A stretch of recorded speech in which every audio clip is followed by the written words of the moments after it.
Hey, what's up you guys? Today I'm doing a video that I've been saying I'm going to do for like 2 years now and I've just never got around to doing it, and today is finally the day. I am recommending books by Scottish authors that I love. I finally got to the point where I've read enough Scottish authors to actually give you some great recommendations, so I'm excited to do so. I have a bunch of different stuff here. I have fantasy, contemporary, historical fiction, mystery, and then I have some classics, just a bunch of everything that you could ever want.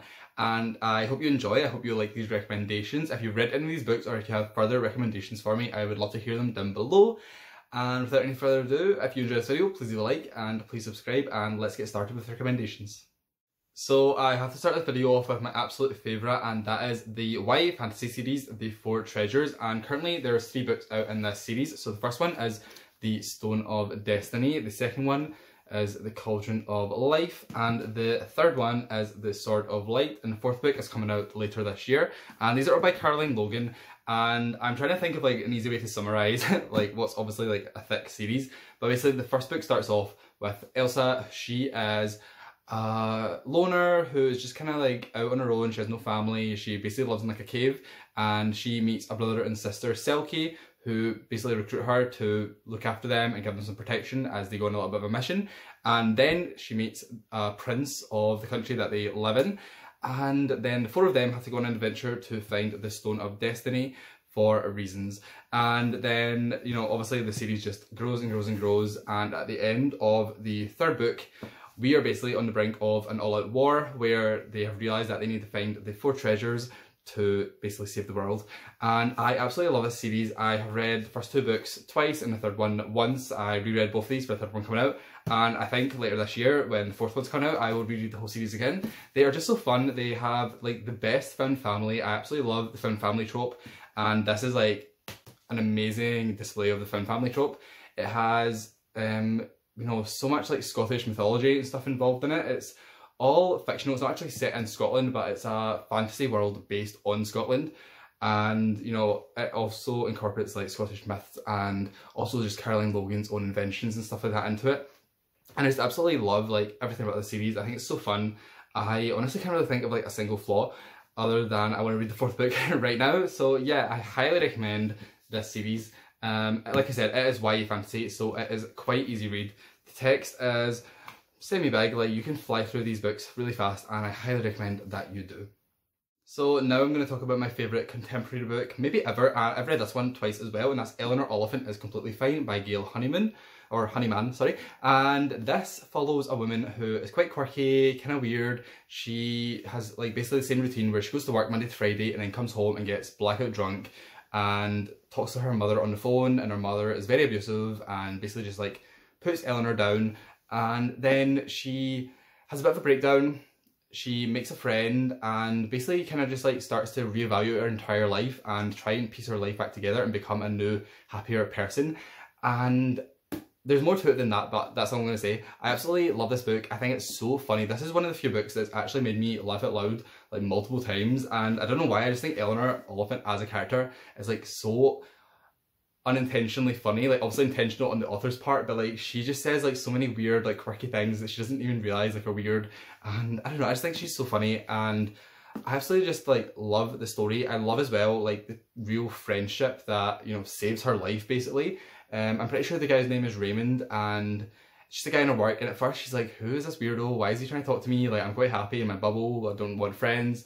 But they come together, and I don't know, I just think it's really beautiful how you know, like a man and a woman as adults are shown to be like really good friends in this, and it doesn't evolve past that, whereas like it very easily could have went into a romantic aspect, and it doesn't. I don't think that's not a spoiler at all. Like, I just think that that's a selling point in the book actually, is that it just displays like a really genuine, caring friendship that is like really beautiful. So yeah, I highly recommend Eleanor Oliphant is Completely Fine. It deals with a lot of serious topics as well. So like I was saying, it's really funny, but then it also deals with a lot of like depression and other mental health issues and stuff. So it has like a really fine balance. I think it works that balance really well of like being funny, but then also being serious at the right moments. And yeah, I just absolutely adore Eleanor Oliphant. So a book that I haven't read for a while, I think I read this back in 2019, so I'm a bit rusty on the details, but I highly, highly recommend is Trainspotting by Irvine Welsh. This is like the Scottish modern classic, I would say, and it follows a group of friends who are heroin addicts in Edinburgh. and I think it's set in like the 1980s or maybe the 90s, I can't remember. I think it's 80s.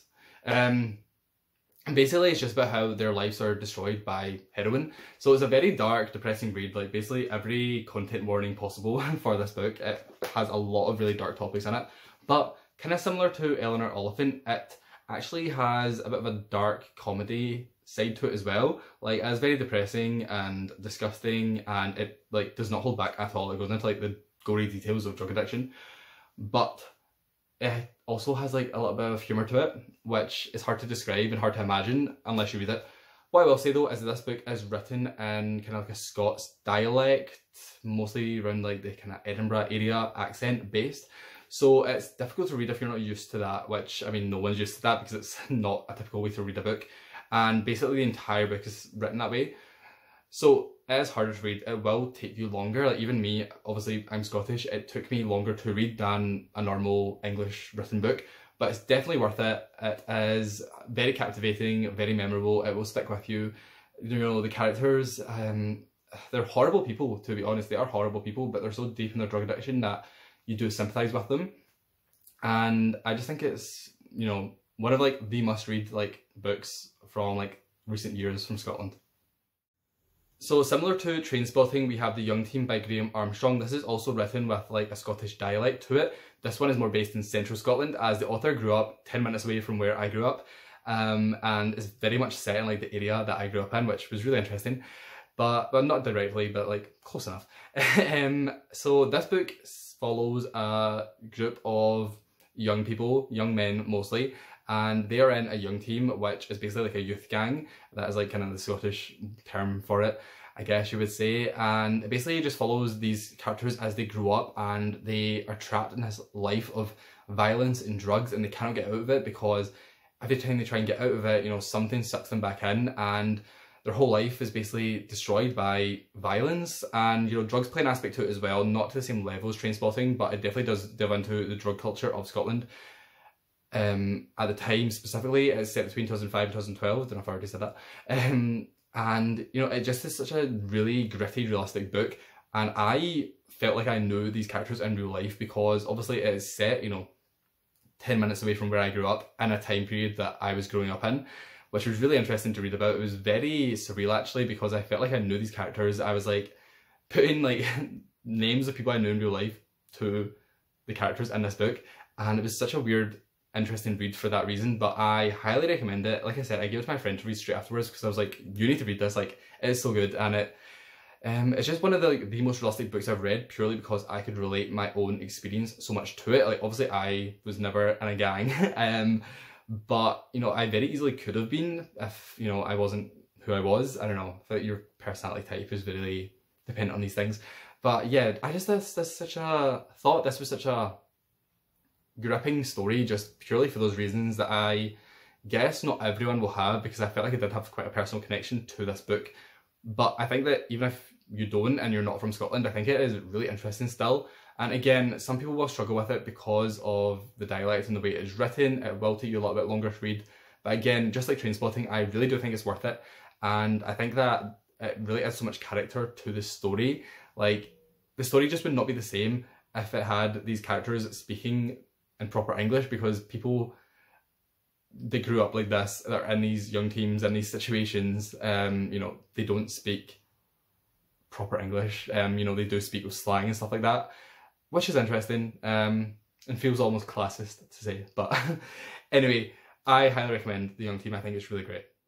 So next I have a horror book for you, and that is The Wasp Factory by Ian Banks. This is a very well-known, famous Scottish author. He is very successful in sci-fi actually. I haven't read any of his sci-fi yet, but he publishes under the name Ian M. Banks in sci-fi, so I've been told that I really need to read that. But anyway, this is his debut novel, and it is very dark. Basically, again, every content warning possible for this book, but it also has like a kind of dark humour to it, which I think is kind of a staple of Scottish fiction. You know, like Trainspotting has it, it balances like depressing dark topics with humour. Eleanor Oliphant, again, is all about like mental health struggles, but then it also has like a lot of humour to it. The Young Team actually as well, you know, there's a lot of violence and horrible things that happen in that book, but again, there's a humour to it, which I think is really interesting. And now I think about it, it is really like a common thing in Scotland, I think. I would feel confident in saying. People do try and balance, you know, like depressing sadness with like dark humour.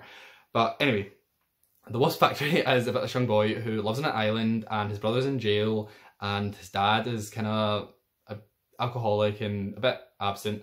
And right away we see there's something very, very wrong with our main character. He loves violence. He makes it very clear to us that he's killed children before as he was growing up. I think he's only like 16 at this, but it kind of goes through like his past. There's some flashbacks and stuff. And he also loves animal abuse. It's called the Wasp Factory for a reason. Wasps are involved. And you know, I don't like wasps. No one likes wasps, but still the things that happen to the wasps, they're really sad.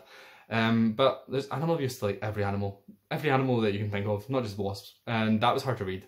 But at the same time, I found it kind of numbing at some point. It got to the point where I was like, oh, just more animal abuse, like it wasn't even actually bothering me. And this only got 3 stars off of me. Every other book I've recommended so far has been a 5-star book, but this one I still want to recommend just because I think it is worth reading because the author is so famous and this is his debut novel. And I think that this is a really interesting book for conversation because, you know, it does deal with like some really dark topics. And the twist at the end, I mean, I didn't think it was that interesting.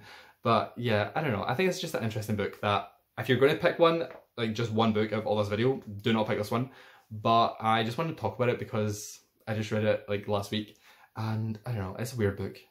It's interesting. So for classics, I actually don't have that many recommendations because I have really not had a good experience so far with Scottish classics. I read Sunset Song by Lewis Grassic Gibbon, did not like it at all, I thought it was so boring. I read Rob Roy by Sir Walter Scott, oh my god, worst book ever. Not worst book ever, just like so not my thing, it was really boring. And 2 that I have liked is The Strange Case of Dr. Jekyll and Mr. Hyde by Robert Louis Stevenson. However, again, I read this back in 2019, so I don't really have that many fresh thoughts about it.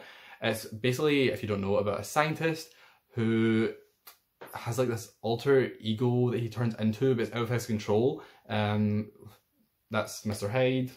And he gets very violent and weird, and I don't remember much else. But anyway, I do know that I enjoyed it at the time I read it, and I would reread this again. So that's all I have to say about that. But one that I have read recently and I really loved was Peter Pan, and also Peter Pan in Kensington Gardens, but mostly the original, not the original, well, the most famous one, which is Peter and Wendy.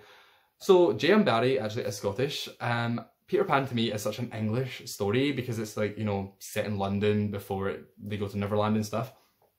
But funnily enough, he is Scottish.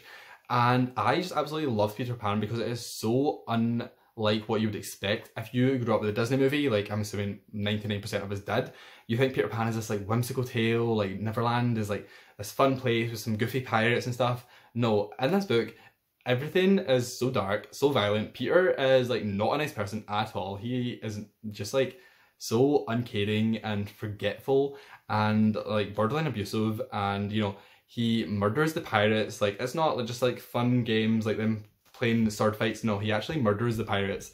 And also the Lost Boys, it talks about how basically when they get too old, he murders them, and you know, Peter Pan's the only one that grows up, whereas in the movie, obviously, none of them grew up. In the book, it turns out it's only Peter Pan that doesn't grow up, and he actually just murders the other Lost Boys when they get too old. So, you know, there's a lot of shocking stuff in this, and it's really worth reading just for that aspect because it is so unlike what you would expect.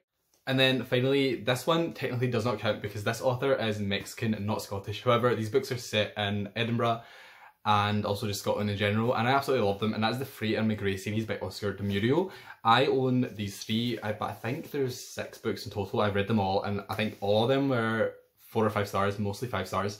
And this is a series of detective mystery novels following 2 detectives, Frey and McGray. One of them is a very posh Englishman, and the other one is like the roughest, most over-the-top Scottish stereotype ever, but he's like in a funny way.